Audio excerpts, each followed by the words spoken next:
You're standing in your own closet at 6 in the morning, and it takes you 11 seconds start to finish, because there's nothing to decide. 7 identical gray t-shirts on the same hangers, 4 pairs of the same dark jeans, a stack of the same brand of white socks you buy in bulk twice a year.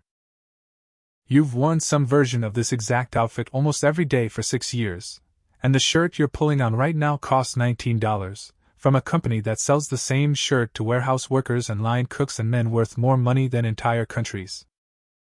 Your assistant, Naomi, mentioned once, half joking, that you could have any tailor in the world on retainer, could wear a different suit every day for a decade and never repeat one, and you remember telling her the truth, the plain version of it, which surprised her more than any joke would have.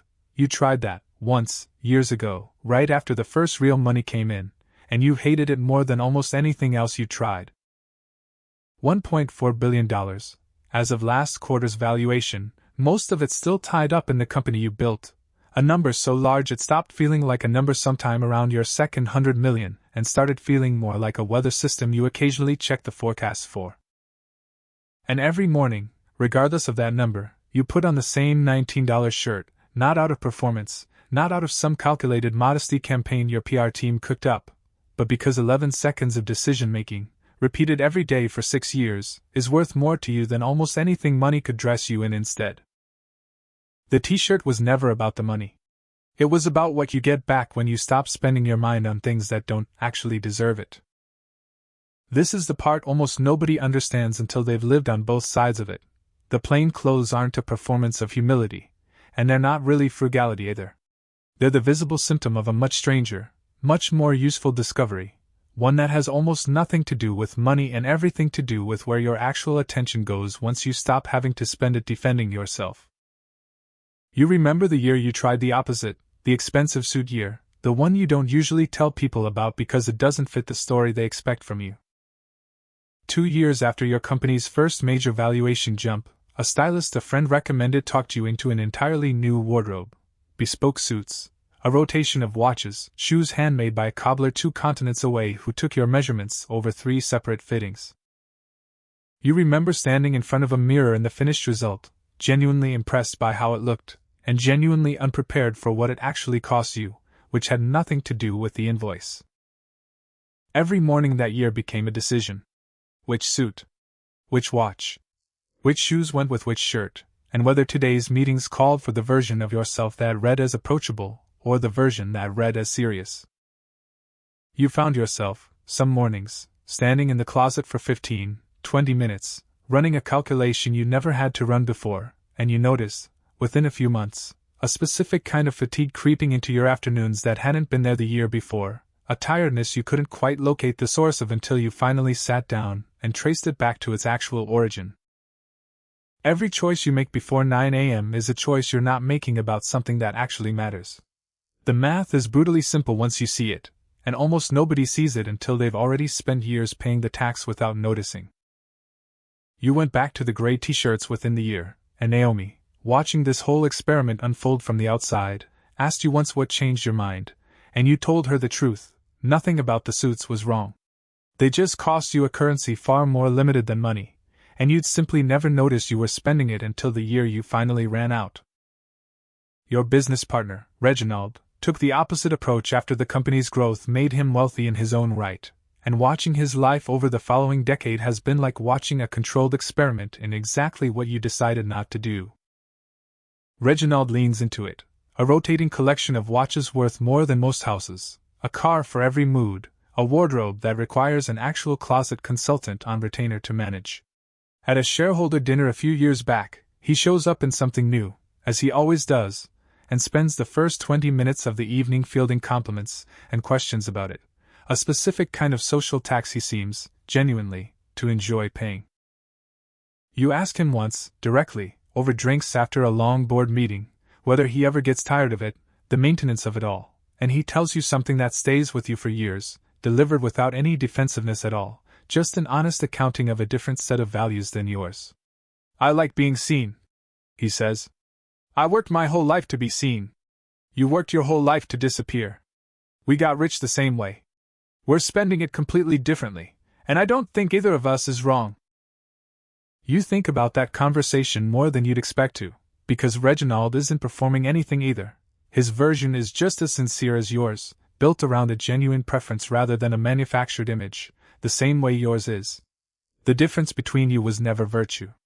It was simply what each of you decided was worth spending your finite attention managing, and neither of you has ever really tried to convert the other.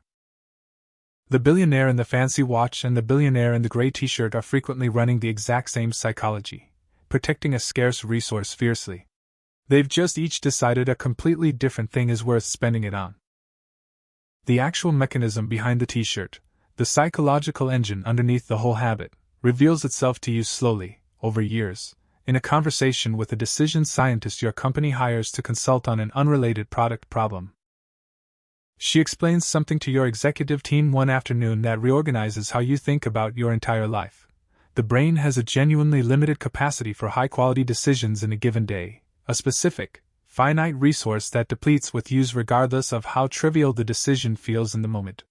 Choosing a shirt uses a small piece of that resource. Choosing a shirt, then a tie, then deciding whether the tie matches the mood of a 9 o'clock meeting uses more. By the time you reach an actual, consequential decision, a pricing strategy, a hire, a hard conversation with a struggling executive, you're drawing from a tank that's already been quietly drained by dozens of decisions that never needed to happen at all. You'd noticed this instinctively, years before she gave it a name, but hearing the actual mechanism described out loud changes something in how seriously you take the habit. You go home that night and count, out of curiosity, how many decisions a typical executive at your company makes before 9 a.m. Outfit, breakfast, route to work, coffee order, small talk topics, and you realize you've quietly eliminated almost all of them from your own morning, not through some rigid discipline, but through the accumulated result of noticing, years earlier, which decisions actually deserved your attention, and which ones were simply noise wearing the costume of choice. Wealth, past a certain point, buys you the specific luxury of noticing which decisions were never actually decisions at all, just habits dressed up to look like ones. Most people never get wealthy enough, or curious enough, to do the audit. The moment this whole philosophy actually gets tested happens at your daughter's wedding, an event with genuine stakes, where the old instinct to disappear collides directly with an occasion that, for once, actually calls for being seen. You show up in a suit for the occasion, a good one, tailored properly for the day, and you notice, standing in the receiving line afterward, how strange it feels to be dressed the way Reginald dresses every day, how much attention the choice draws, how many compliments you field in a single hour compared to the total number you've fielded in the last 6 years combined. It's not unpleasant, exactly.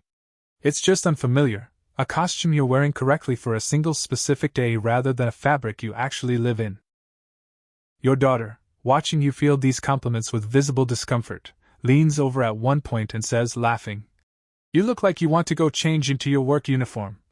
And you laugh too, because she's not wrong, and you tell her the honest thing. The suit's beautiful, and the day deserves it, and you'll be relieved beyond words to put the gray shirt back on tomorrow morning, not because today wasn't worth the departure, but because the whole reason today feels special is that.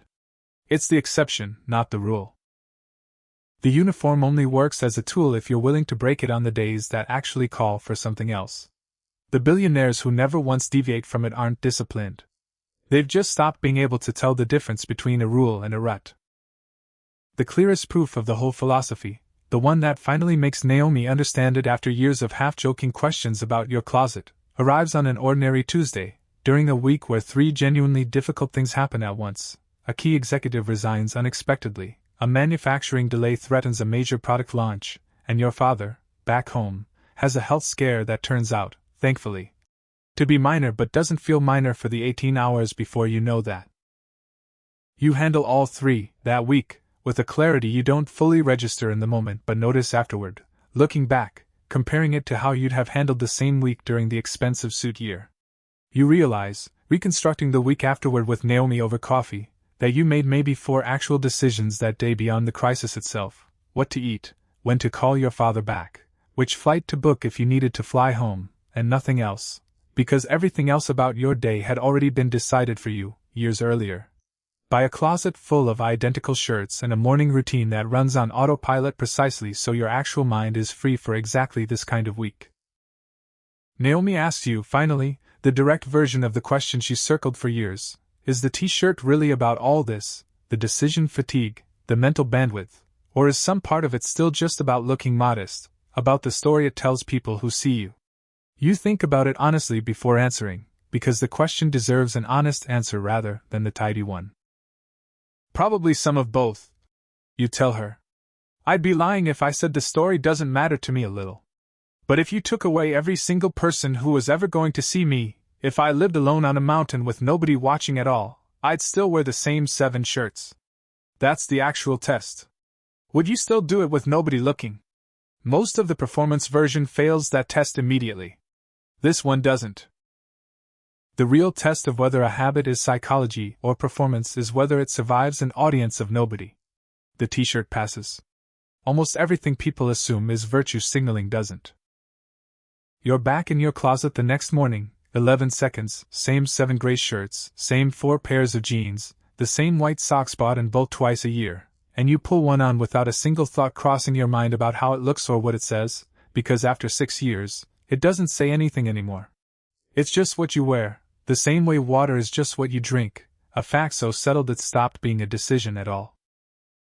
You think, some mornings, about Reginald, in his own closet somewhere across town, running his own 11-second routine except with a completely different set of choices, spending his own attention on a different, equally deliberate set of priorities, and you understand, all the way through now, that the two of you were never actually different people who got rich in different ways.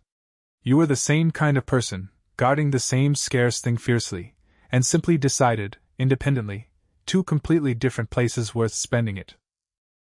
You put on the shirt. You grab your coffee, the same brand you've bought for a decade, no decision required. And you walk out into a day that's going to ask an enormous amount of your actual mind, exactly the way every day does now, and for the first time in longer than you can remember, that mind arrives at the day completely, entirely, ready.